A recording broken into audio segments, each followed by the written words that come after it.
Recently, I was talking to a stay-at-home mom with, a couple kids who has a husband who's addicted, and she had taken away the equipment in the household that enabled him to game on a computer.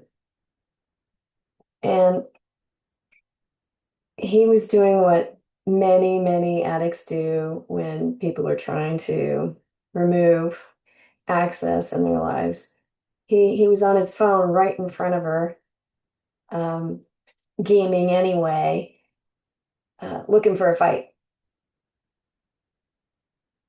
So what I know, I learned from my aunt years and years ago. She said, a phone ringing is an invitation to talk. You're not obligated in any way to answer the phone unless you want to talk.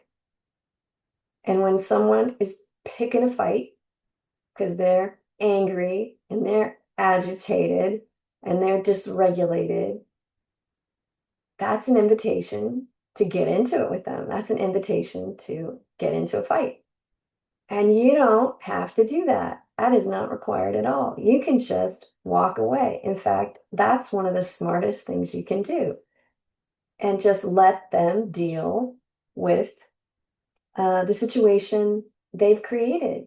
The problem is theirs, and it's theirs to solve. And the fact that they're going through some withdrawals is obvious in these cases, seen it over and over and over again.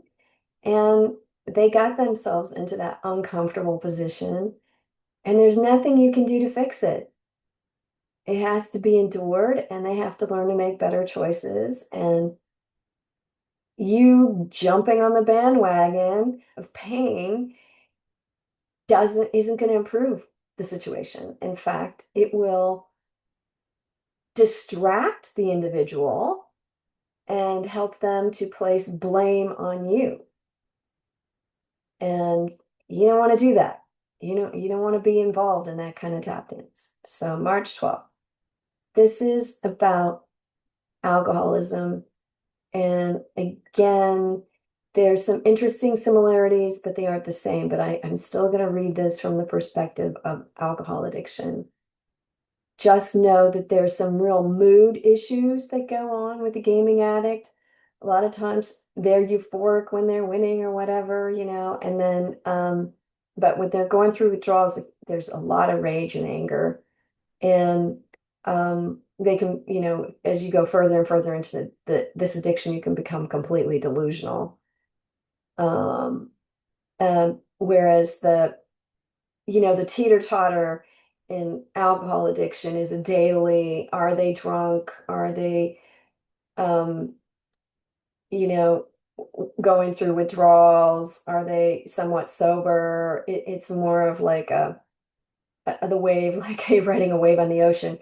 Whereas gaming addiction, there's a more of a constant process going on, a continuous process, especially because um, they're so deprived, they can be delusional for long stretches of time and include you in their delusional thinking. So here we go, March 12th. What does another person's mood, tone of voice, or state of inebriation have to do with my course of action? Nothing, unless I decide otherwise. For example, I have learned that arguing with someone who is intoxicated is like beating my head against a brick wall. Yet, until recently, I would always dive right into the arguments because that was what the other person seemed to want.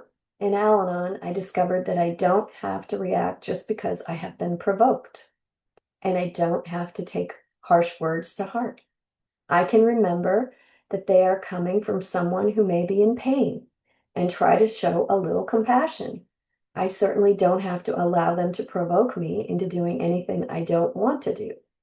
Today's reminder, detachment with love means that I stop depending on what others do, say, or feel to determine my own well-being or to make my decisions. When faced with other people's destructive attitudes and behavior, I can love their best and never fear their worst. And here's the quote: detachment is not caring less, it's caring more for my own serenity.